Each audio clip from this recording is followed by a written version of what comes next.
I've got the looks and the charm of an old movie star. Cary Grant, if you will, so I find it bizarre that this girl should refuse to step into my car. She must be shy, she'll come around, it's just a matter of time. Aurora, Aurora, Aurora. Hey there, Screen Beans, and welcome to Screen Snark, the podcast that celebrates all of the shows that are in our eyes, on our minds, and in our hearts. I am Rachel Corky Shank, the jokeless. And I am Matt, a.k.a. Stormageddon, the joke-full. Good. There's Oh, the yin God. and yang. Glad one of us got jokes. Yeah, it's important. I haven't had a joke in a minute, so I just wanted to hold that place. Right. Just in case I come up with one. And then you can put it in the edit, right? You know, Awkwardly. I learned from Sony making Fantastic Four movies that you get to hold the rights to it if you just make something there, even if it's crap. I thought that was Fox that held the rights to Fantastic Four. Oh, whichever one. It doesn't, It doesn't matter. It really doesn't.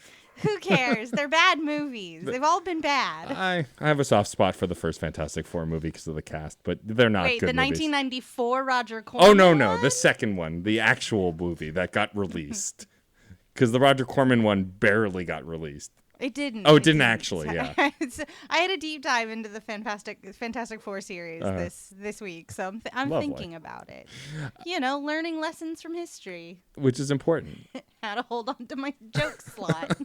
Well, I'm super excited because our guest this week is Keith Lehtinen from We Have Issues and Jukebox Vertigo. I almost said Postmodern Jukebox, which is something completely different. Postmodern Jukebox Vertigo. It's my favorite mashup. Keith, welcome to All the show. time. Thanks for having me, guys. I'm excited. We're so happy to have you. I was recently, as of when we're recording, featured on your Pride Month episode, which was a lot of fun. So thank you for having me on that. Yeah. And I'm looking forward to coming back. I'm not going to say it on air just in case things shift around, but Keith did agree to bring me back for a certain topic. And if anyone who knows me is like, okay, that makes sense. Of course, Matt's going to talk about that. So we have that to look forward to. Keith also... Venom. What? A Venom. A Venom? No. Not the comic book one, the music one. Oh. Nope. Nope. Yes, Yeah, got it. you are Nope. penciled in for the record. I am. You I are. am. You're inked in fact. So Yes. no one's taken that spot. Sweet. Keith also recently did an episode of Side Quest, which was really awesome, on an indie game called Coffee Talk, which I had actually been meaning to play for a while, and so it was a really cool chat. But we'll get into more about how awesome Keith is and all of the awesome things that Keith does. But first, as always, we'll talk about the most recent things we watched, and I will still go first until we change our minds about that, too, at some point. Who knows? Anything's possible. And the thing I watched is Rachel will be happy to know, because I don't know what Keith's stance is on this series, but I have jumped back into the Monsterverse. That's right, folks. I've continued my train along the modern Godzilla films and have watched the third one in the franchise, Godzilla, King of the Monsters. And so that is what I have brought today. I have talked about Kong Skull Island on the show, and I think I talked about the first Godzilla as well, the 2014 one. And then I bring Shin Godzilla. You did bring once? Shin Godzilla. Yeah, we're accidentally covering all of these giant dino boys. Yes, we also have the hosts of Castle Bravo, Derek and Charlotte, on to talk more Godzilla. And so so I watched King of the Monsters. I've been wanting to watch the whole series, and I don't sit and and I think we've talked about this before. I don't just go, I'm going to sit and watch a movie by myself. It's just not really a thing I do. I watch movies a lot with my spouse. I watch a lot of YouTube on my own, but I don't just kind of make an event and sit and watch a movie. And this afternoon, realizing I hadn't watched anything since we finished Our Flag Means Death and needing to talk about something today, I was like, you know what? Let's continue this. It's been a bit for the show. Let's get through the next one. And it was fine. It was fine. I will say that the human cast was phenomenal. Ken Watanabe continues to just kill it. I love him so much. And spoiler alert, he dies in this movie, but it's glorious. But the cast is really great, and then they bring new cast members who are incredible, like Bradley Whitford, who I love in everything, and of course Millie Bobby Brown was in this, and she's always great. And so the cast was solid, but the special effects were okay most of the time. They were really good sometimes, especially when it was dark or cloudy, but every time they zoomed in on the fight scenes, Ghidra looked so comically cartoony at moments. And it's just kind of a bummer. Like, I get that they're doing the best they can with the CG, but like Godzilla looked so good and some of the others looked so good. But like in this film, there's so many CG creatures. Most of them kind of like, I think Mothra actually looked the best of all of them throughout most of the film. But like Rodan looked kind of goofy. Some of the nameless ones that we don't even really talk about much looked kind of goofy. And then like Ghidorah looked fine from a distance, really great from a distance even. But whenever they like showed the close-ups of like Godzilla biting him and slamming him around, it was like, oh, that thing's made of plastic. That's a plastic dragon. And so that was a bit of a bummer. Rachel, you've seen all of these, yes? No, I've seen most of them, but I didn't see King of Monsters. I didn't hear great things about it, so I decided nah. But then when Kong v Godzilla was a thing, I was like, I'm back. So I feel like I didn't miss anything watching the next one. So I spoiled the one major thing for you, and I mean, it's fine. It was an emotional beat in the movie. It wasn't even that big a deal. Also, people die in Godzilla movies. That's just kind of how it goes. Like, they died in the first one. Yeah. Precedent. I think you should still watch it at some point because it's entertaining. I was never bored. It was never bad. Like, it wasn't bad. It was just not as good as Godzilla 2014. And I still think to this day, though I haven't seen Kong vs. Godzilla, that Kong Skull Island is the best of the films so far. I really liked that one. I thought it was good. Also, I mean, it had Tom Hiddleston, you know, and like he's hot, and so of course I liked that movie. Hotness factor, always a bonus Always a here bonus. on Screen Snark. We love it. Um, Is someone hot in it? Get a pass. I just feel like also like Kyle Chandler, like I said, is very good, and so is Vera Farmiga, but like they're both just kind of fine in this, which is a shame because Vera was great as Kate Bishop's mom in Hawkeye, which I realized recently is where I had last seen her in, and she was really great in that. And in this, she was just kind of like a lot of the characters were very caricature, kind of quippy, kind of cookie cutter. Like I said, it was fine. I didn't hate it. I wasn't bored at any point, but I don't think you missed that much, Rachel. I think from what I've heard, Kong vs. Godzilla is good in the same way that like Venom and Venom 2 are good. Like it's just a good, fun time. It's not necessarily a great movie. But this franchise also has tried to take itself really seriously. And I think that's kind of where its biggest failing is. I disagree. Shin Godzilla is maybe one of the best. Well, I'm mostly talking about the American since 2014. Yeah. No, Shin Yeah, Godzilla. no. All the goofy old Godzilla movies are great. Some of them are really gay. Like it's fine.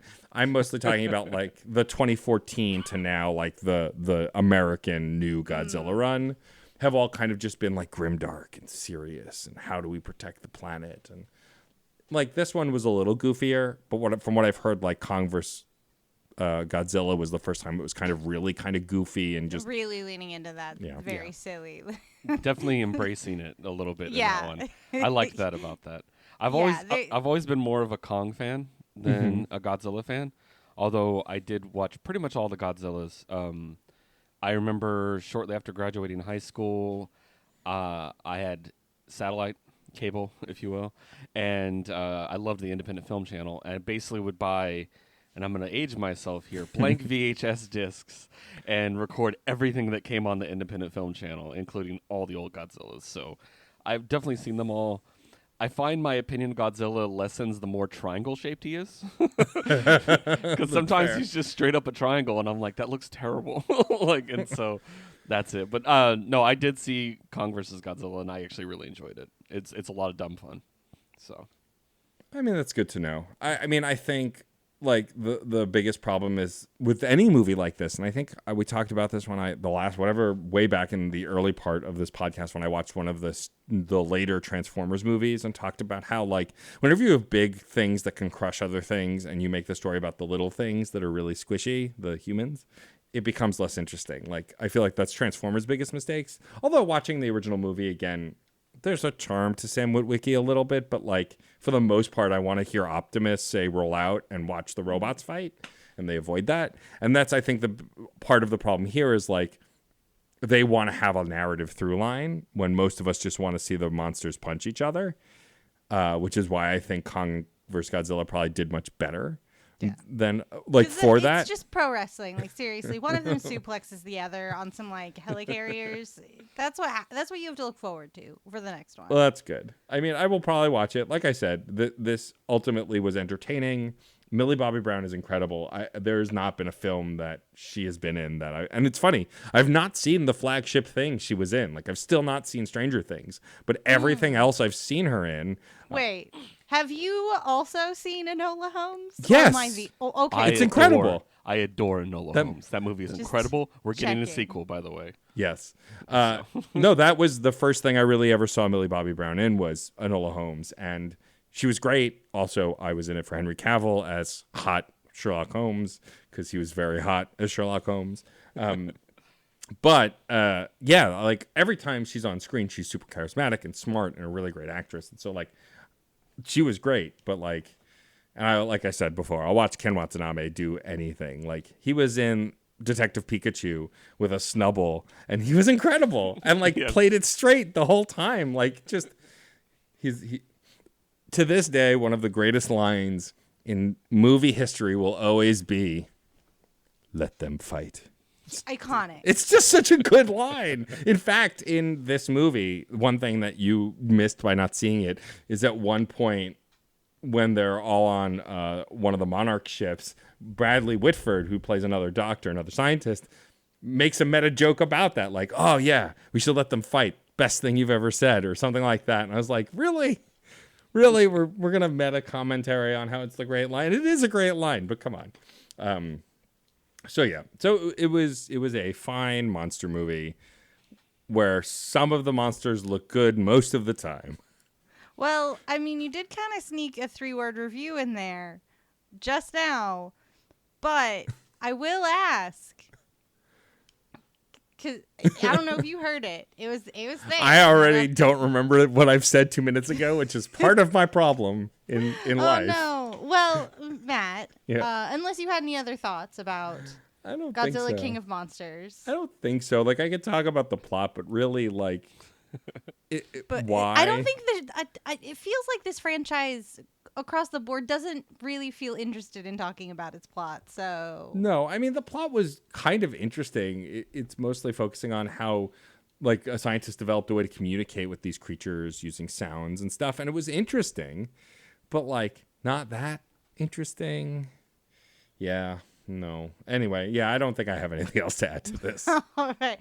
Well, Matt, if you had to sum up Godzilla, King of Monsters, in just 3 words, and you cannot use Godzilla, King, or of Monsters, I put the or in the wrong place there, but it's fine. It's just like texting. You'll figure it out. I will. How would you describe this feature film? The 3 words I would use to sum it up is...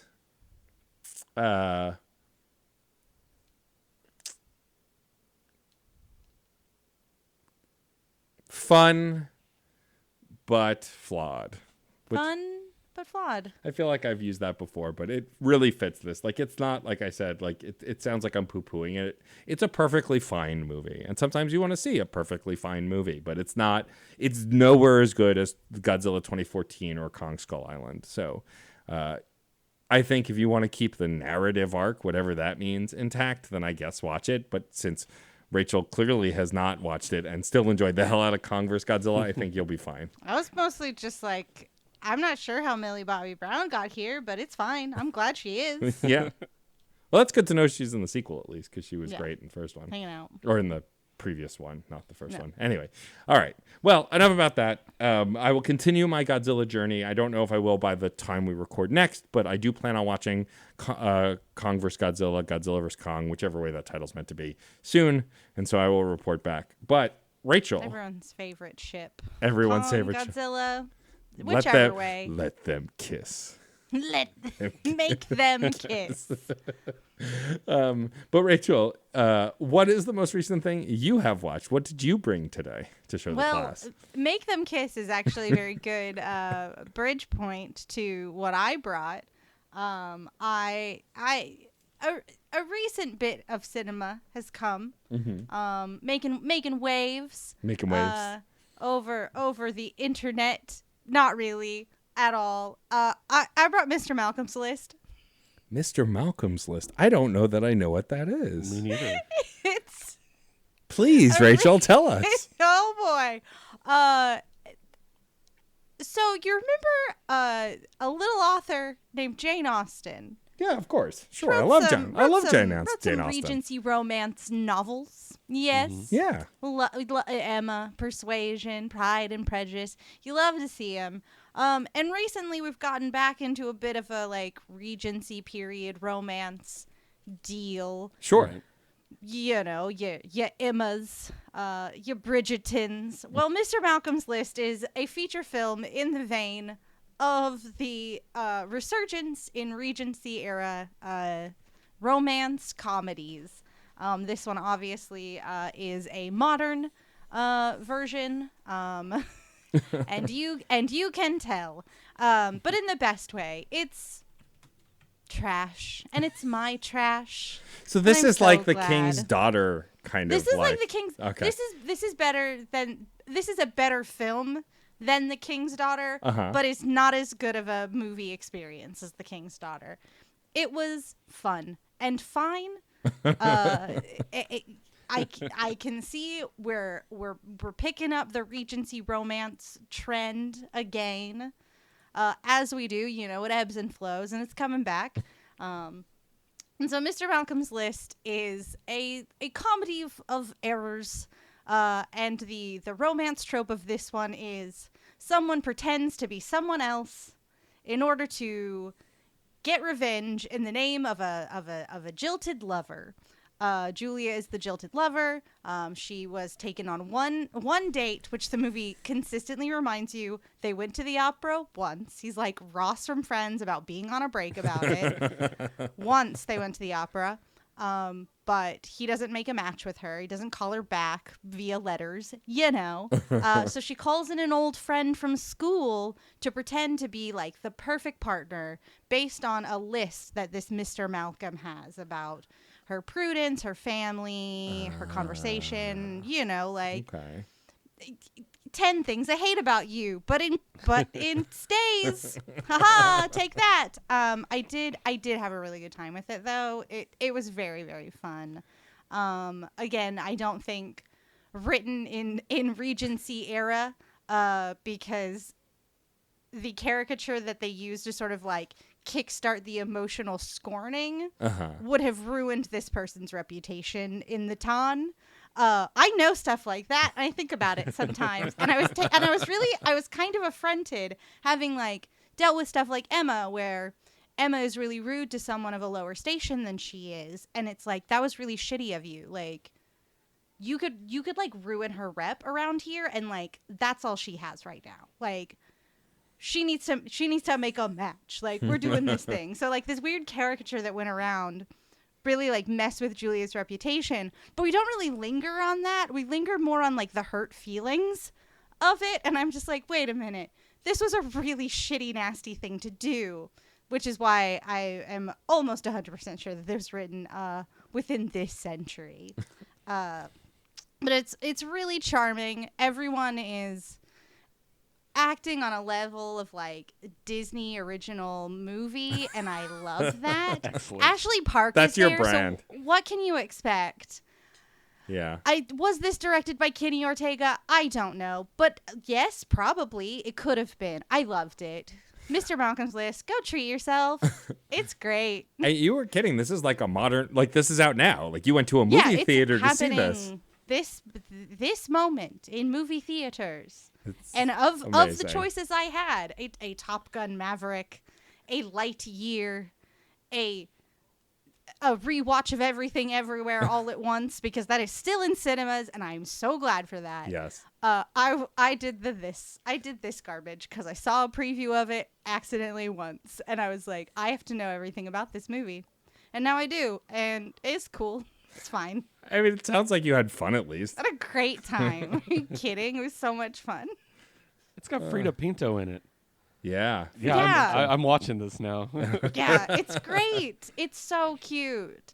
It's so corny. I love it. It's so there's certain moments where like the narrative is going along and like something will happen between our two lead lovers.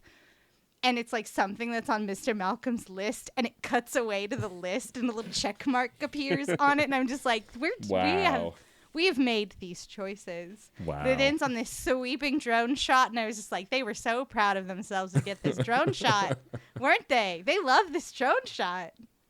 You get the English countryside with your drone shots. Amazing. Oh, it's great. Julia is just eating the scenery in this. It's the best. She is so over the top. Ugh. I loved it. I mean, you it's know what? better than Bridgerton. Ooh. It was better than Bridgerton. Wow. All right. It absolutely was. That's it. That's like previous guest, future guest, and maybe listener Pilnock loves Bridgerton. So those are some strong words coming from Bridgerton. All right. I mean, likely if Pilnock's listening, you just gave her a reason to go see this film. So. Yep. Pilnock, tell me about Mr. Malcolm's list. Tell me all your thoughts. Well, Rachel, if you had to sum up Mr. Malcolm's list without the word Mr. Malcolm or list, what 3 words would you choose? Better than Bridgerton. There it is. Better than Bridgerton. That's 3-word it. review. Did you like Bridgerton? Oh, you'll probably like this more. Did you not like Bridgerton? You probably won't like this very much. Do you like Regency romance? You probably will enjoy this. Will you take a Diet Shasta, Jane Austen? A Shaston, as it were. Shaston. You'll love nice. this. Well played. It's like it's playing all the same notes. All right. Well, Keith, not sure how you're going to follow that one up, but what Keith is the most recent thing you have watched? I've had a lot of time off lately. So you've watched a lot of things. Yeah, because I've been sick, so I've been literally just chain watching TV. So it was really hard for me to pick something. So I'm gonna impose on you and quickly throw out 2 honorable mentions. The Orville is the best show on television. I don't care what anyone says. Currently in the middle of season 3. I think a lot of people are scared off on it because it was Seth MacFarlane. Yeah. But if you watch the show, man, it's incredible. They deal with an amazing stories of just this season. They dealt with gender identity. They've dealt with abortion rights. They've dealt with multiracial children. They dealt with like all kinds of like really deep things. And I have this theory that he basically made everything to get famous enough just to make the Orville because it's what he's always wanted to make. Interesting. So, all right. Fantastic season. It's been like last episode, crying, tears pouring out of my eyes. Yeah, so I amazing. mean, I'd seen the first season, I think, and like it was genuinely like another. It was Star Trek, but not Star Trek, right? Like it was the same kind of idea, though. Just a little goofy. Yeah. Just a little goofier, and like I enjoyed it. It definitely is the best thing. Even just having watched that one season that Seth MacFarlane's ever made. And like I liked Family Guy when everyone did, like when it first came out, but like it ran its course and the Cleveland Show ran its course and like American Dad ran its course. It's like 3 shows that are all the same joke. And like the Orville feel they're weird, right? Pretty much. And like But the Orville feels different. It feels substantive. It's in the second season's when it really gets good, so I'd recommend giving it another shot. And third season has been amazing, but that's not my pick. And my other honorable mention, I recently watched, but it was a rewatch, so I'm not counting it. Shadow and Bone season 1. I love this show. Okay. I'm a huge fan of the books, the Leah Bardugo books, and season 2 is coming out, so I rewatched it. I've watched this show like 3 or 4 times. I've read all the books. It's an amazing YA graphic novel series. It's got a lot of the same. Like I look at everything kind of cynically.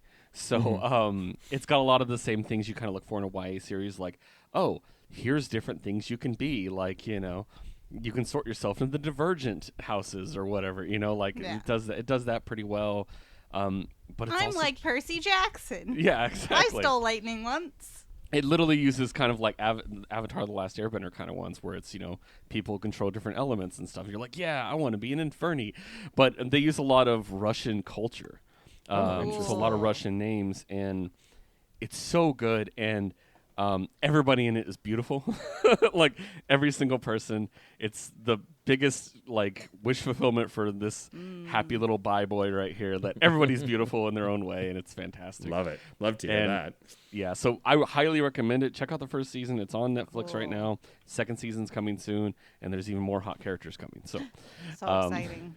Ooh, that stuff is right up my alley. I'm on an Outlander season 2 right now. Give me all of this historical nonsense. Give me all of the magic weird stuff. It's amazing. It's also got like, because I don't mean to linger on this one too much, but my roommate and I were talking about, she's like, it's like 3 different stories, because you got like the enemies to lovers story going on. You also have a heist going on. You also have an epic hero's journey going on. Rad. And everybody's hot, and it's so good. And one of the main characters is actually played by Ben Barnes, who's incredible, and so he is really, really good. And just the rest of the cast are a lot of unknowns, but they're amazing. So highly recommend. Check it out. I cannot not give that a shout out. But the show I want to talk about is something that just dropped, I want to say about a week and a half ago, and only 8 episodes, but I love it so much already. The Bear. Bear. Okay, I'm not familiar. Tell me about it. Yeah. It's an FX on Hulu show. Okay. And it stars Jeremy Allen White, who you guys might know as Lip from Shameless. No, I'm not familiar with Shameless either. No. So it's about a young man, and I have a type. It's about a young man who trained to be a chef and worked at the best restaurant. I did see a planet. trailer for this. Yes. Okay. Yes. Now I recognize it. Now that I see the poster for it. Yep.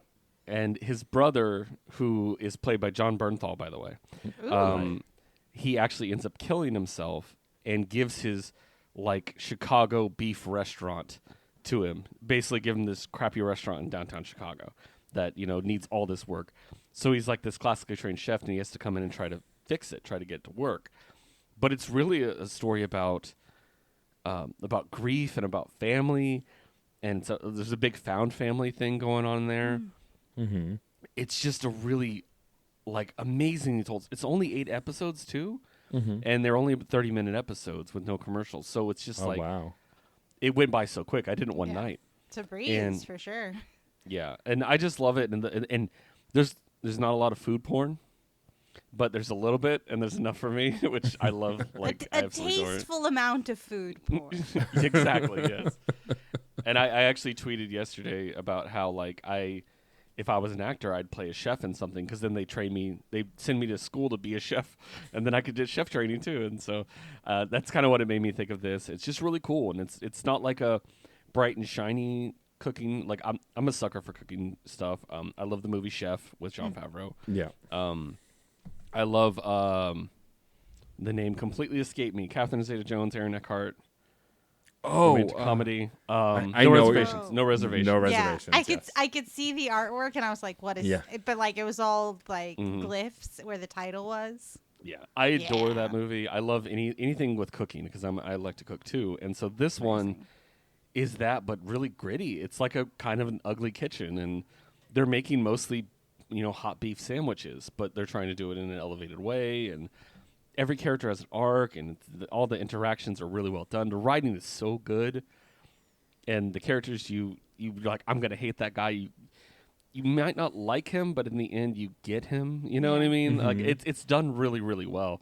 I started watching it because a couple of my mutual friends were watching it, and I'm like, oh, I'll check it out. And I literally blew through it in one night. It was just that very good, and I couldn't go to bed without finishing it. So, highly recommend. It is a bit stressful. That's it okay. Is. If you are, I know you two haven't watched Shameless, you said, but Yeah. if the final seasons of Shameless, for the listeners out there, if they stress you out, it's kind of the similar. So but it's set in downtown Chicago, lots of Chicago references. Amazing. And I've been wanting to do a food tour in Chicago for a long time, so that was also a box checked for me. So highly recommend The Bear. It was a really terrible name though, terrible name for a show, like the worst. Yeah. Yeah, you Google The Bear, and it does come up, but also bears come up, That's actual true. bears. I did look at the cast list and noticed that one of my favorite food YouTubers, Maddie Matheson, is in this. He plays Neil. That's so funny because I know who you're talking about. He plays the guy that doesn't work at the restaurant. That's so stinking funny. And he I wants love to work that. there, and they won't hire him. He's Yeah. their handyman. That It's sounds so funny. perfect. He makes Yeah. such good food. Like Yeah. Matty Matheson for real, amazing chef in IRL. Wow. And there's a couple really great guest appearances. I mentioned John Bernthal. Joel McHale also appears. Love as Joel McHale. Basically, imagine J.K. Simmons' character from Whiplash, but cooking instead of drumming. Oh, boy. interesting. That's an Yeah. energy I could get into. Yeah. Molly Ringwald has a guest appearance as an Hell Alcoholics yeah. Anonymous person who runs things. And then Oliver Platt Oh, awesome. is Wow. so good in this. Like, he Amazing. plays like their uncle who they owe a ton of money to, and he keeps giving them really demeaning jobs to work it off. So they have to work like a kid's birthday party, or they have to host a bachelorette party, and him and one of the characters just don't get along. So the entire time they're near each other, just shouting in each other's face. It's so funny. Like, I love it. It's so good. Like, I was really blown away, and I can't believe I'm already done with it. I'm like, really, that's it? You know? So Is it a hopefully we'll complete get a longer story? They're gonna, or does it feel like they could do more? they could do more, and I think they will, because it's got 100% Rotten Tomatoes right now. Wow. It could be a complete story, though. Okay. Like, yeah. And So, like, if it didn't continue, you wouldn't necessarily be sad because there was some semblance of completeness, but you would love more of what it was. Exactly, yeah.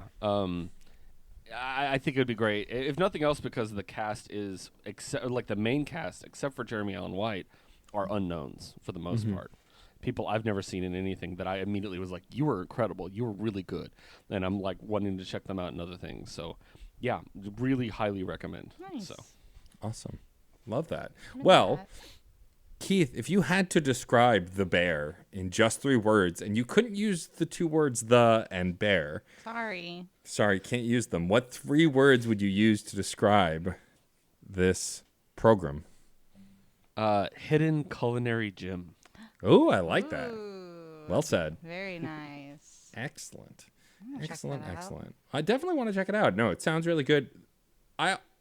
Whenever I see a show and I look at it and go, this isn't something I'm going to like, and then someone tells me it's good, that makes me more interested because I'm trying to get outside my comfort zone with stuff. And, like, it's honestly how I started playing the Yakuza franchise, the video games, is I was like, well, Yakuza gangs, I don't care. And then previous guest of the show, Derek, did a side quest on it. Yakuza sounds kind of boring, you know, little mid. And then, like, my friend Derek told me that you build a real estate empire and one of your agents is a chicken. And I went, oh, okay, I'm in. And they are some of the best video games I've ever played. I'm playing the newest one right now. And it's just so, whenever I hear stuff like that I'm intrigued, even though it's not something I was interested in, I always try and lean into that because that's how I found some of my favorite, like, hidden gem stuff. Yeah. I mean, this is how I found Shadow and Bone today, and that's going to happen in the near future. So get Nice. ready, listeners. That's going to be my So trash excited. so I'm soon. so excited. Are you You have kidding no me? idea. Are you kidding me? But now we should chat with Keith a little bit about all the cool stuff he does. So you are one of the hosts of 2 podcasts that have multiple hosts. We Have Issues, which is a weekly comics roundup podcast. Those familiar with our podcast on the network, Panelology, it's a similar kind of vibe as far as the subject matter you cover. And then the other show is Jukebox Vertigo, which, correct me if I'm wrong, is just a music podcast where you cover a different topic every episode. And it could be any kind of topic, right? Yeah, so we've come up with a bunch of topics of different genres of music. It could be something simple like 2000s pop. It could be something really narrow like our next episode, which is the 27 Club. So only artists who died at 27. Wow. And every episode, it's a bi-weekly, we have to build a playlist based around that category. Oh, cool. Yeah, so like when we had you on, you only contributed 1 song, but most guests, we usually have 2 guests, and we contribute 3 to 4 songs apiece, depending on the category. So yeah, it could be a complete, and we actually have an ongoing playlist of every song that's on every available musical streaming platform you can look up. We add on so you can see the chaos of it. And that's why we call it Jukebox Vertigo, because we have such incredibly different tastes. Right. And so it's literally like our co-host always talks about, it's like you're at a bar and you put some money in a jukebox and you play a song, and someone else walks up and puts a song and then just completely ruins the vibe of your song. So you have to go back and put another song in. And it's just this struggle between people. And I love it because it's great. And this is why I bully the jukebox when I'm in places. If there's a jukebox, I'm like, nope, you not till I'm done. I'm doing a vibe. It's so much fun. My co-host Josue, he's very much an indie boy. I always call him a hipster. He's very into Latin music of all kinds because he's Mexican, and he just always wants to put like foreign language music on. And there's like an ongoing joke of every time he mentions a name, I'm like, I don't speak Spanish. You're gonna have to write that down for me so I can add it to the list. And but he likes that, and he's also a big metalhead. He's a big punk head. Versus myself, I listen to everything. I'm one of those people, I know, but I have an excuse. I listen to everything in stages, and I just kept listening to it all, including country. I'm not one of those anything but country people. I like country, some country, but mostly my music taste revolves around pop. Nice. I like pop music, and so me and him just comparing there, and then all the guests we have on it. It's just chaos, and I love it so much. So, it's a lot of fun. It's honestly, it's a real blast. We always look forward to it. And our Pride episode, as I said, was a little different with you on there. Instead of just doing a live recording with 2 guests, we did a pre-record with 10 guests, and I got to edit that all together. Wow. And it was a lot of fun. We got some professional comic book writers. We got some actual musicians from bands. Cool. And then this they who doesn't have a musical bone in their body. That's not true. I DJ and stuff, but I don't have a musical bone in my body at all. I can't even sing.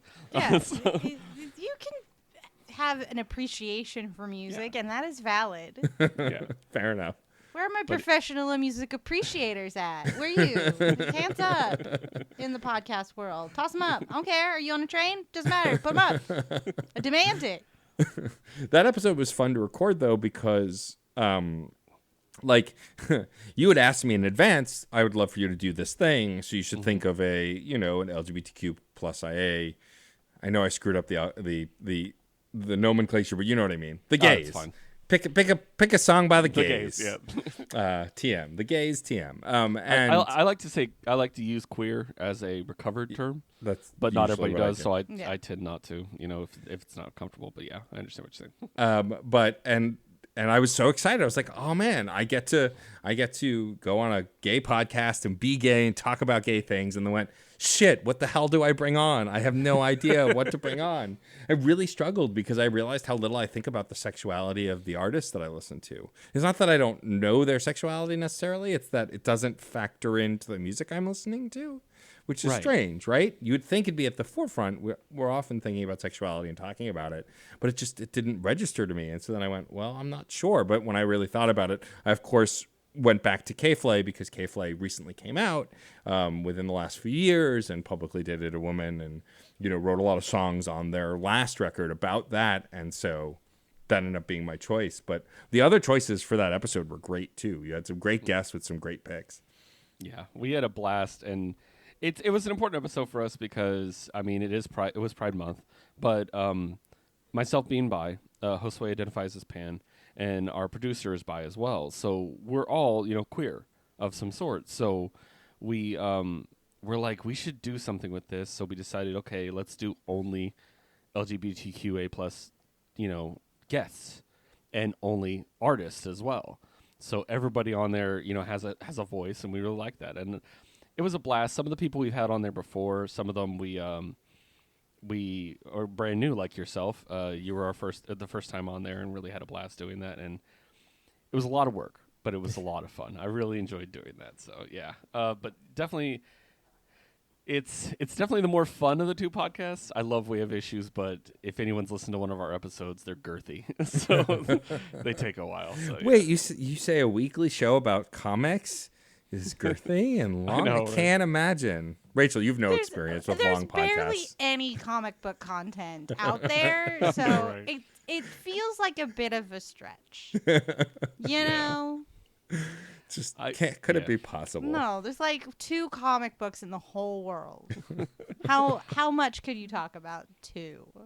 I have no self-control when it comes to comics. So in our intro, I always say, we review seemingly every comic that came out this week is usually like a variation of that. And it feels like that. Sometimes I'm walking away with 30, 40, 50 comics a week to review. Ooh.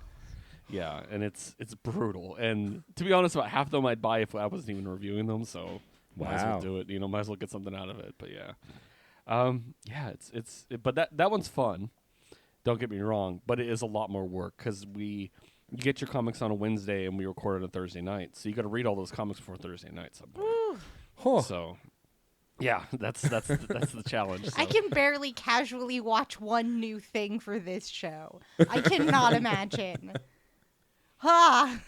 Yeah, and then it's just it's a lot of fun though. I mean, like I said, and we've been doing it 3 years. Oh wow. And it's just part of our life now, know. Like every Wednesday, I got to go to the comic book store before they close. Like, and that's just, and they all know me.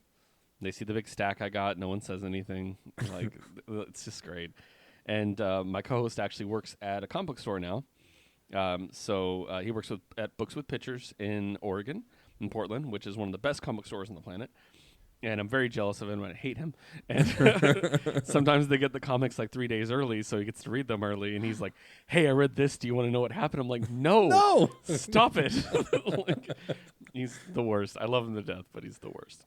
So yeah, but yeah, music and comics. Two of my biggest, passions, and it's really cool to be able to talk about it with other people. And the fact that other people want to hear what I want to say about music is insane to me. Like, I don't know. So.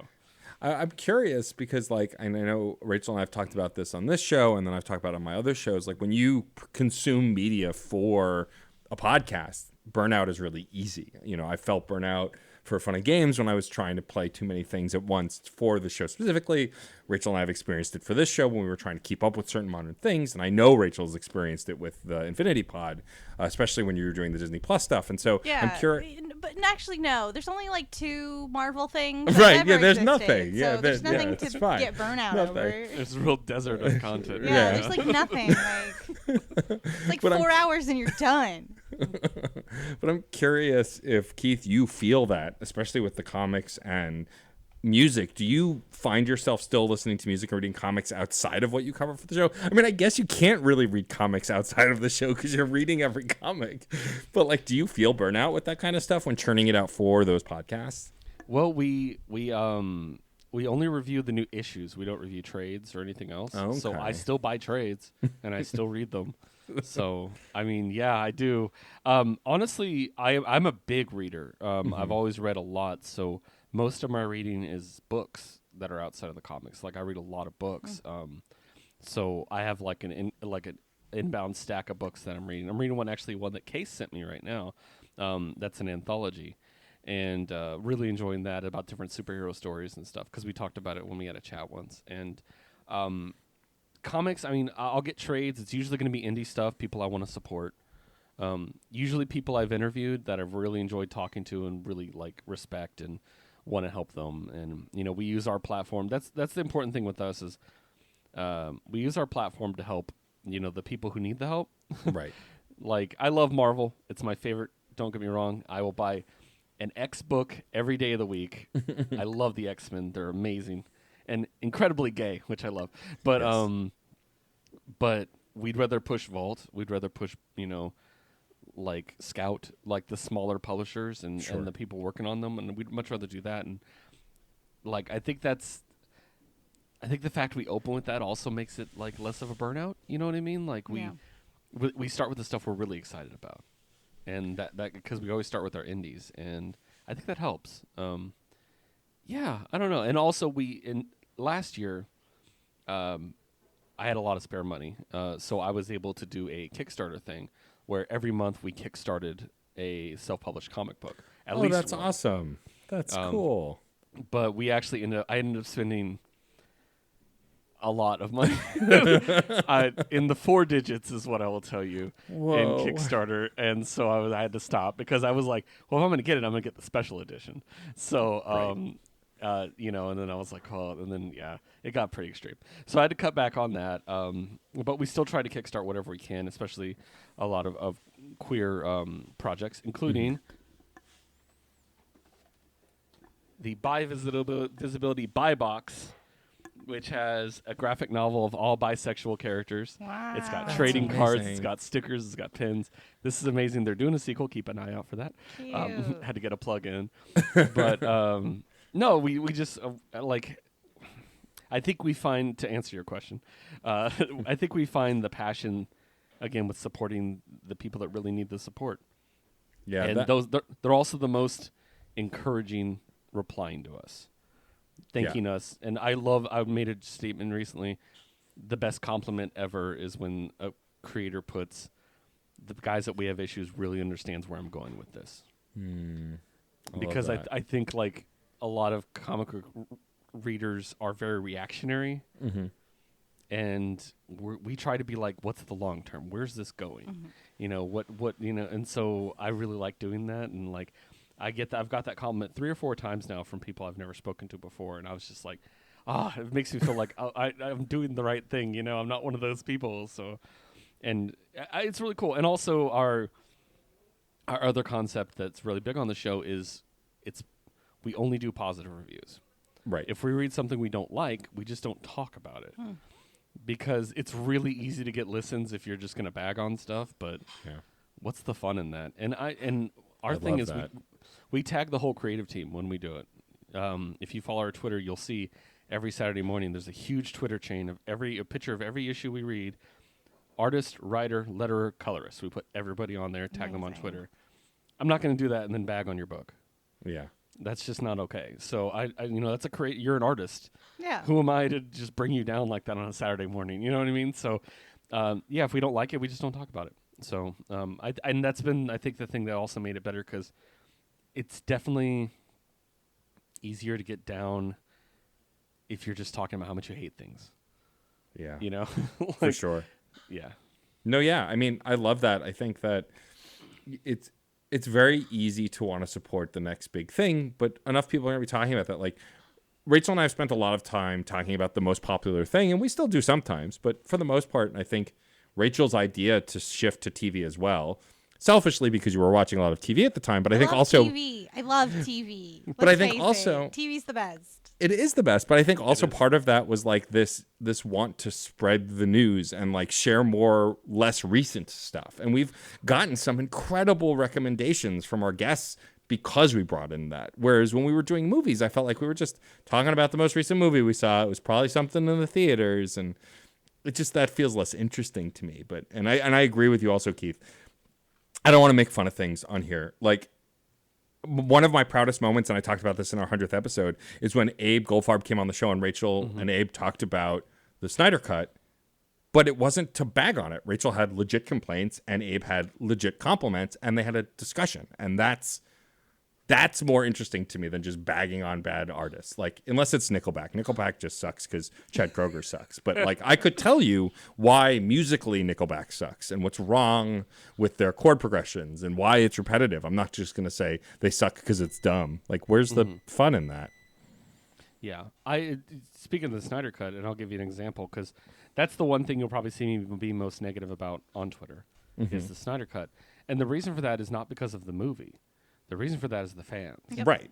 For sure. Is because not all of them, some of them just really enjoyed the movie, but they were born out of a hate group. I don't want to get too much into that, but no, you're absolutely right. Like, it was born out of a hate group. First of all, that bothers me. And second of all, I really don't like the idea of let's redo everything. Let's take a second shot at every movie. Right. I'm like, that's just like, exhausting. No. And it took a lot of funding out of other projects, like New Gods got canceled around the time they decided to fund the Snyder Cut being remade. What a coincidence, you know? And so, that's the one thing you ever see me be negative about. But I mean, again, it's about the people. It's not about the movie. The movie's not great. I didn't really like it all that much.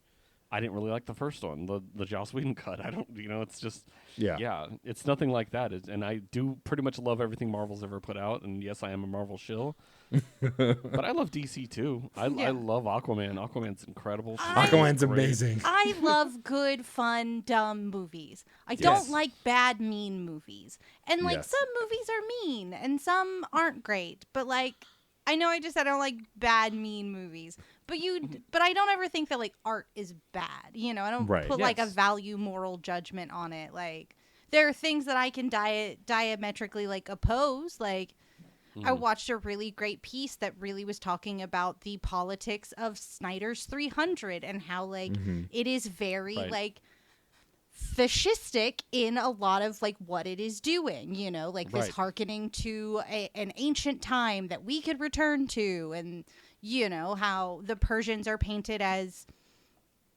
morally questionable, you know, like these ideas are there, but like 300 is a great fun movie. I know I keep talking about 300. I talked about it last episode too, but like it's kind of on my mind because it's one of those really great interesting moments where you can be like, I really like this piece of art. Yeah. I don't necessarily like what it is promoting or like what it is trying to like sneak under the radar as like a good thing, and there's a lot of debate that can be there, and you know, like I think we need to think more about the systems under which art is being created versus the art that is a product of that, you know, because the art's just commenting on what's going on around us. Like we're gonna have Marvel movies until we die because that makes money, and that's not great, but I have so much fun watching a Marvel movie, you know, like I know that's going to be fun, but the system that surrounds it maybe isn't fun. Yeah. It's tough with art because you need money often to make a lot of this big art. It's, you know, it's like back when people were talking about Rockstar Games before like Activision and all of these other companies now were exposed for doing heinous shit to their employees. Rockstar, when Red Dead Redemption 2 was coming out, was doing that, and people were buying it, and other people were giving them hate for buying it, and that's not the right choice because you cannot ethically consume under capitalism. Like every company is doing something not great, more or less. It's just hard to make but you can make personal hard stances. Like I decided not to buy Red Dead Redemption, but I'm currently playing the Overwatch 2 beta, which is Activision. But also, those developers who are working on that game are not the higher-ups, right? And when you pull money out of their pockets, you're pulling it out of the executives' pockets, but those developers are still making a cool product and are, for the most part, a lot of them, really hard workers who are being punished. And so, like, you have to make your own choices. Yeah. But you can't chase people down for making different choices. You can talk about why you made your choices, but it just gets so murky when we're talking about art because it's all funded by money to get out there. For sure. And whether or not you purchase a product, it doesn't negate that the people who made it were exploited in its creation. Like absolutely. That is the fact. Like developer puts in code for game. Boss takes labor value off of that, and that is profit. Like anything that is in a for-profit motive is exploitative, like regardless. So like you can follow your heart to a point, but everything that we are wearing, the microphones we are using, the listening device that you are enjoying this weird podcast on, utilized exploitation in its creation. So yeah I mean, like, and to use an example, because I know you're a wrestling fan. I've listened to the show. Oh no oh no my secret. I mean, right now in the wrestling world, there's a certain controversy going on with the most powerful man in wrestling, and he has been revealed to do some heinous stuff. But I still watched the pay-per-view this weekend. It doesn't mean I support him, and it's definitely a complicated feeling, you know, of like supporting the product. And do I support everything? No. You know, do I support everyone? No. And so I get what you're saying in that, and that's kind of like it's hard. Yeah. I mean, it's a really hard, especially the world we're in right now, it's really hard to navigate these things. And, you know, you have to make your own personal choices, and it might not be the same choice someone else make. I try not to judge others by the choices they make in that. I know my roommate's a huge Overwatch fan, and he absolutely hates Blizzard. Yeah. But he's playing the beta, and he's just like, it's free at least. At least I'm not giving them money. And I'm like, yeah, I mean, they're succeeding another way, but I totally get it, dude. But again, I watch wrestling. Yeah. You know? So yeah, no, I get that. The other thing I critical was the Joker movie. I still haven't seen that. I refuse. It really wants to be something it isn't, and I think people think it is the thing it wants to be, and that bothers me. it's just, I don't know. I look at it as like, if it's art, that's great. But what's your ideal effect on society with this art? That's what I'm going to criticize. Mm-hmm. And that movie had some messaging that I'm like, this isn't okay. You understand that, right? Like, and so that was my last actually really negative review I ever did when I used to be on a show to review movies and TV. I went on like a 20-minute rant about that. And that's kind of what led me to be like, you know what? I'm just going to do positive reviews now because that's exhausting. Like, I just can't. I had notes. Like, I had to, like, it was really bad. That was my Falcon Winter Soldier experience. I was like, am I done with all of this? See, I liked those. Because wowzers, I have thoughts about what you're implying here. What are the implications of this world? Oh, no. Yeah, this is true. Don't get me wrong, but I liked the show. It's fine. Yeah. But yeah. I mean, it also doesn't help that like Todd Phillips is a tool and an asshole also. Yes. Like that makes the Joker stuff harder, like saying, oh, you can't be funny anymore. Yeah, you can. You just got to think more. Be smarter. And you can be plenty funny. Don't punch down, you shithead. It's again, to quote our guest from last week, Brandon, it's not funny that they fell. Yeah. There's more to it's not just funny that someone falls over. Like, there's more to it than that. Yeah. Come on. Think about this. Like, think about how you're gaining pathos without making someone pitiful. Like, don't render someone disrespected, don't do that. Yeah. That's not ideal. No. Except the rich, fuck them. Yeah. Eat them. You can always make Delicious. fun of them. Yum, yum, Also- yum. They have also always all the power in the world. Also, always punch a Nazi. Yes, every time. every time. Of course. Oh, Every time. This podcast, we love hot people, we hate Nazis. Yeah, it's true. It's Terry Pratchett's my favorite author of all time. Mm-hmm. And his quote is, satire is meant to ridicule power. If you're laughing at people who are hurting, it's not satire, it's bullying. And I always stick to that. So yeah. That's a good line. Yeah. Also, I mean, what do I know though? Because like I love both Venom movies, and they are cinema to me. So I love the Venom movies. There's nothing wrong with those movies. The Venom movies are trash, and that's what's amazing about them. Yes, correct. Every piece of art serves a purpose. Yeah. And if it accomplishes its purpose and its target audience enjoys it, then it's good. That's just the bottom line. Like that's just it. Like it's true. Like a failure is when you don't accomplish your purpose. Yeah. And so that's why I really hate people like, oh, this is bad, or like really critical of special effects. I'm like, none of us care about that. Like the new Thor movie comes out this week, and I've seen so many posts about people, but look at the special effects, looks cheap. I'm like, I don't care.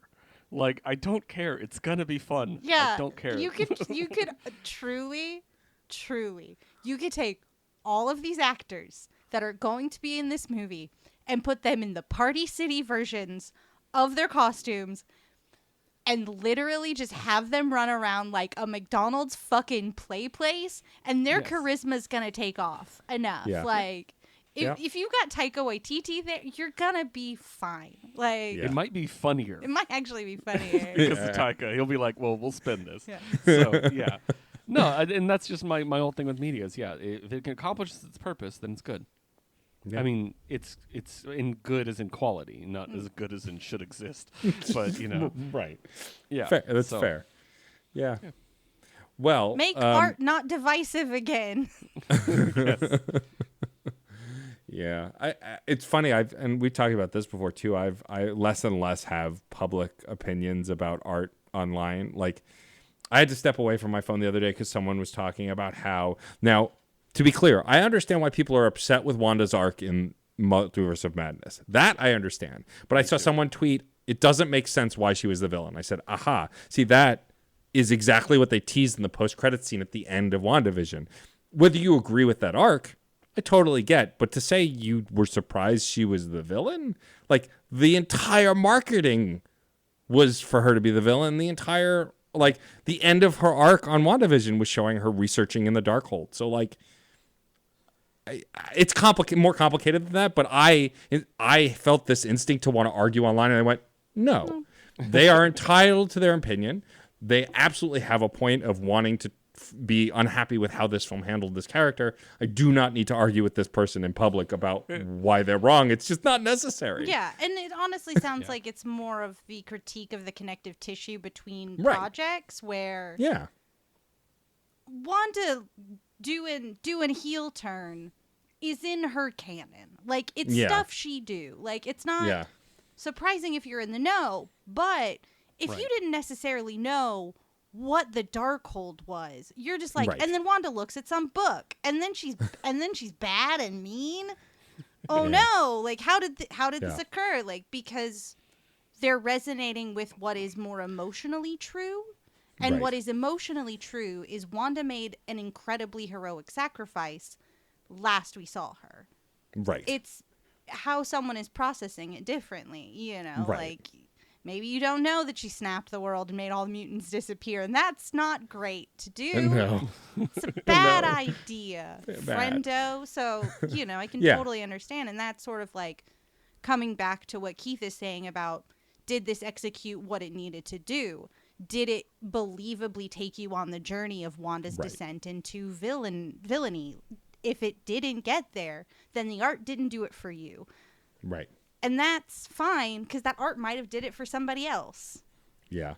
It's just one of those things where I'm checking myself more before I have those conversations. Like, I have a safe space Star Wars Discord that's just like 10, 15 people where I can just talk about Star Wars. Because on Twitter, I just can't do it anymore. Like, I've had such a bad experience with it because like you were talking about being a Marvel shill, Keith, I am a Star Wars shill. It doesn't matter what Star Wars puts out, I will like it. I will love it. I will enjoy it. I eat it up. I couldn't tell you why. I still like the prequels. Are they good movies? No. I loved Obi-Wan. I loved Boba Fett. Are these all quality pieces? Yes, no. It doesn't matter. I just like it.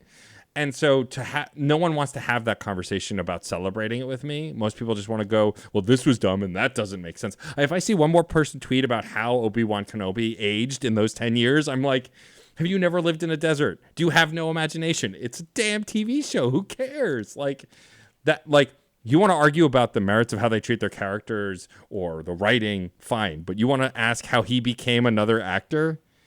I know. It's a movie. It's a TV show, right? And so, but nobody wants to have nuanced conversations about a lot of this nerd art anymore, which is a bummer. Except for the Infinity Podcast, everyone's favorite #1 Infinity Podcast, where we had a discussion about the mid nature of Obi-Wan, not from the lens of everyone is bad in this, but in a why are we pulling these properties out and not doing as much as we can with them? Like, we really have an opportunity to play a lot of Calvin ball here, and a lot of times, because of the nature of how these are made, through boardrooms and audience testing and appealing to that like largest common denominator, Obi-Wan could have rested, for more.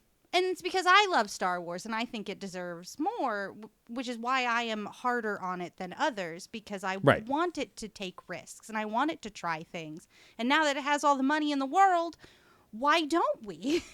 Well, sure, We're playing safe bets for investors, and that's not a good system for art. Sure. But also, if we were to have a conversation about Obi-Wan, you wouldn't go, well, Matt, you're dumb for liking it. You'd be like, I'm so glad you love it. Yeah. And that's the difference and the nuance in that conversation. Yeah. Like, and I don't mean to say nobody's having these conversations. I just feel like no one on Twitter or in social media wants to have that nuanced conversation. Again, that's the divisive nature of social media. It wants us to fight. It wants us mad because we stay logged in when we're mad. We stay logged in when we're mad. I mean, I understand completely. I have the most divisive Star Wars opinions in existence, and I just can't talk to people anymore because my favorite Star Wars movie is Solo. I'm that guy. I thought Solo was a perfectly good movie. It. It was fine. Great. And then my least favorite is Rogue One. I know. Okay, I can see it. Rogue One was not a classic Star Wars flick. It was different. The first 2/3 of that movie were not good at all. The last third was great. But it was a really bad setup, and I'm like, I still have problems with it, but I can watch it and enjoy it. Yeah. And I get what it's for. With Star Wars, like you said, taking risks. I want them to take some of the stuff that you don't see on the TV, you don't see in the movies, and make movies and TV out of them. Are you familiar with Dr. Aphra? No, Wait. I don't think so. Hold on. It's a Marvel comic set in the Star Wars universe. She is a lesbian space archaeologist. Okay, I'm in. Who's an anti-hero. Love it. And she just travels around, basically space Indiana Jonesing around. And I'm in. the entire time Vader's trying to hunt her down because he hates her, because it's set between, I want to say, between Empire and Jedi. It's fantastic. It's so good. And the book has been so amazing, and it's actually written by a lesbian woman herself. So it's very genuine, and I love it.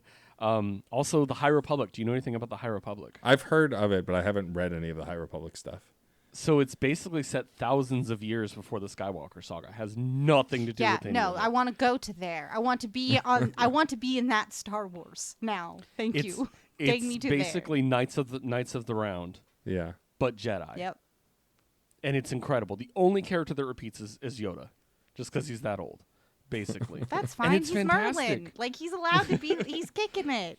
Yeah, he's the thoroughfare, So, but I love it, and it's so good, and all the characters they've introduced are amazing. Those should be movies, not just books and comics. Yeah. And I think people would genuinely like it, and it's like we get a Wookiee Jedi. He's amazing. It's just so cool, and I love those stories, and I'm really hoping those comics are the beginning of Star Wars shifting that direction, because I'm really sick of the Skywalker saga. Yeah. I really enjoyed the sequels. Yeah. I'll just say that I did like them. I like Rey. I like Finn. I like Poe.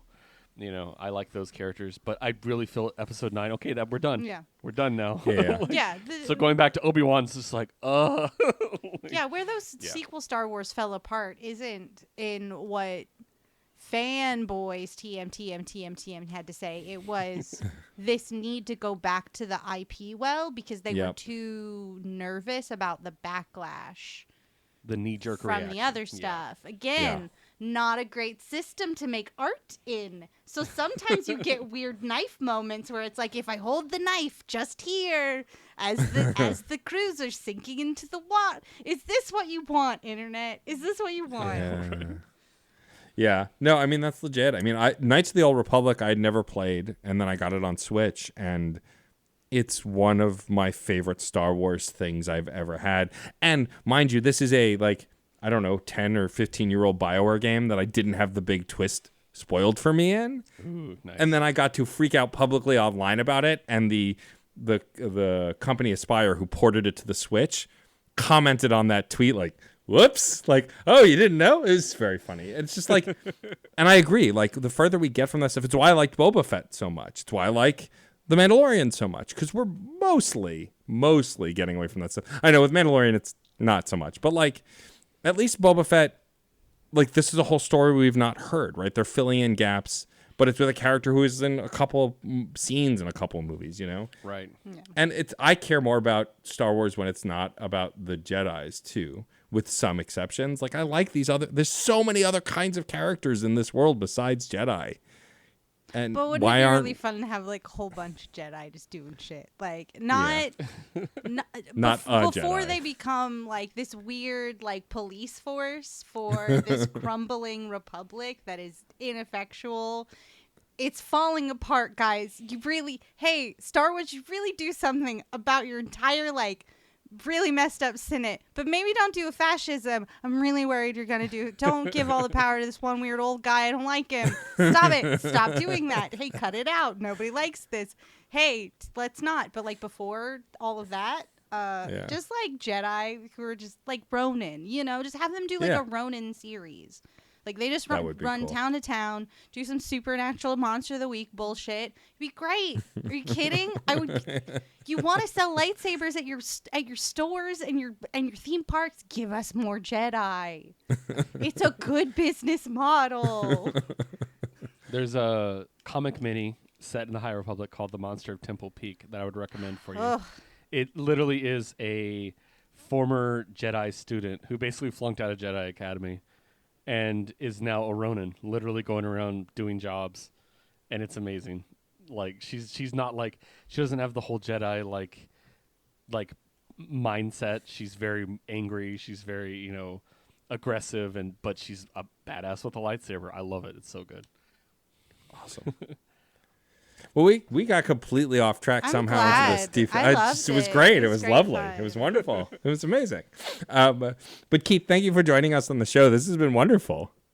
I've had a blast, guys. I don't get to talk about TV anymore. I used to be on a podcast for that, but don't get to do it anymore. Didn't have time, to be honest. So anytime. Welcome back anytime. What are you talking about? There's only like 2 television shows that have ever existed. You're right. Exactly. No, there's nothing on TV anymore. Like 8 hours and you're golden.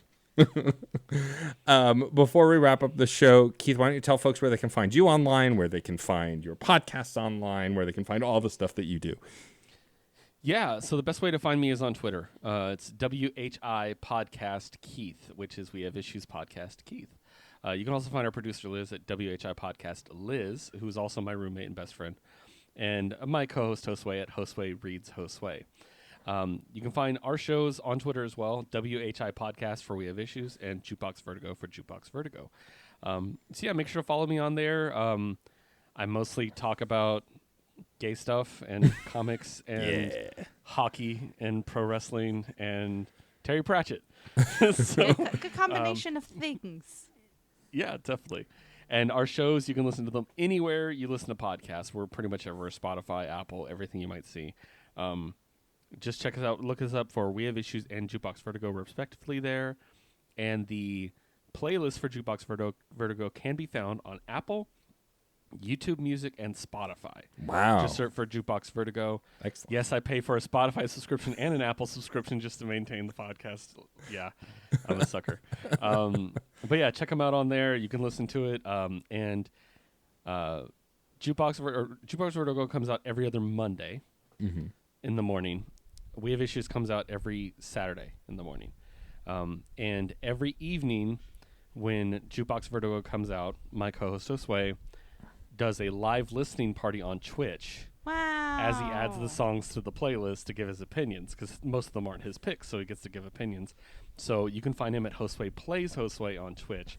I'm usually there because I'm the moderator, so I'm usually there chatting with him at the same time. So make sure to check that out. It's a lot of fun. And yeah, just like a lot of stuff going on, a lot of different ways to reach us, but Twitter's usually the best way. So.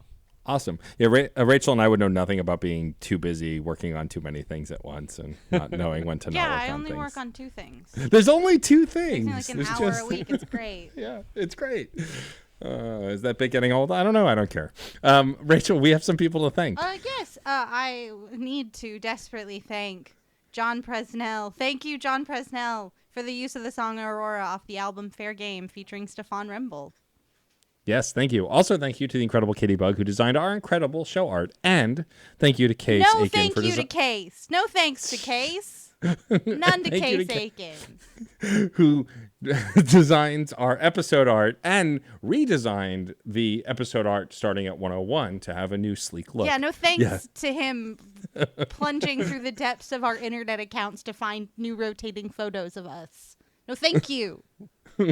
Don't appreciate that you write down our 3-word reviews every time they drop in our Discord server.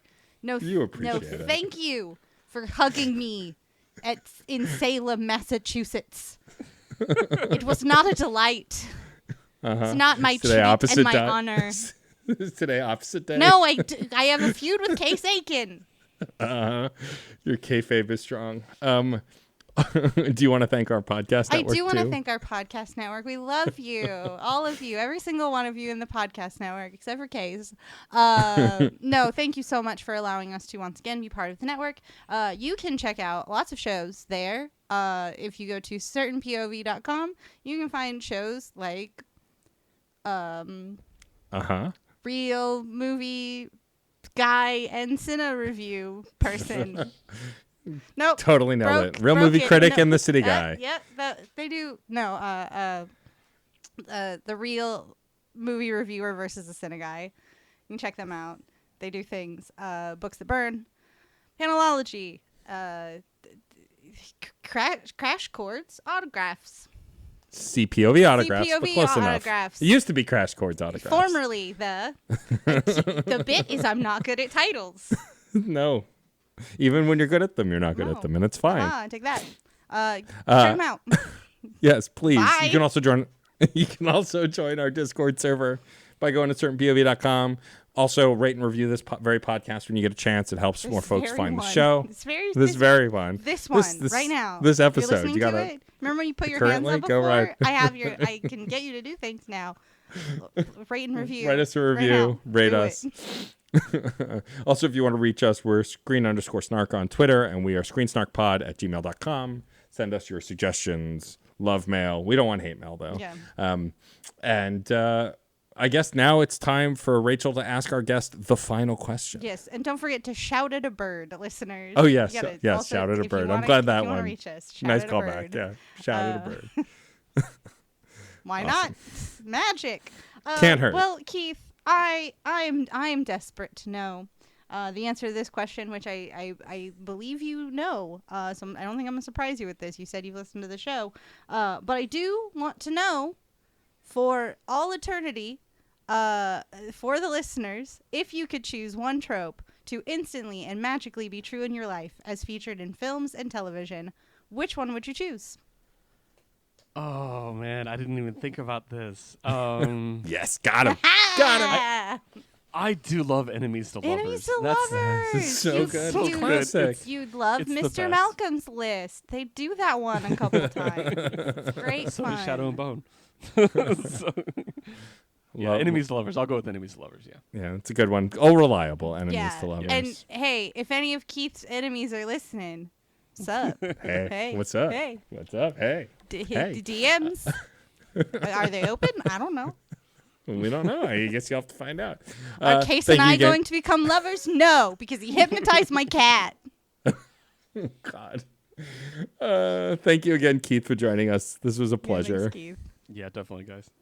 And of course, thank you to my brilliant, vivacious, and spontaneous co-host, Rachel Quirky What a Shank. nice way to say that I'm a chaos gremlin. I appreciate that so much. You're welcome. And I would like to thank my better than Bridgerton co-host, Matt, Yes, you heard it here. Stormageddon, and that's a fact. I'm I officially like better, you better than than Bridgerton. Bridgerton. I haven't watched You season heard it 2 here yet. first. I may not. I'd watch a season 2 of you though. Hell yeah. I don't know what that means. but Infinite I'll take seasons it. of Matt. And of course, we would love to thank our incredible listeners. Without you, we'd just be screaming into the void. We adore you. We will see you at the movies or on a couch somewhere. Bye-bye. Aurora, Aurora, Aurora, Aurora, Aurora. Metal to magnet, she will be mine. Aurora. Hi, I'm Matt, aka Stormageddon, and I'm the host of CPOV Autographs at certainpov.com. It is a bi-weekly interview series where I interview folks from all over the arts, from writers to comedians to magicians to musicians, even actors, historians, podcasters, pretty much anyone who's willing to chat with me for a little bit. If you like interesting conversations with even more interesting people, go to certainpov.com or wherever you get your podcasts. And remember, music is life, and life is good. CPOV. CertainPOV.com.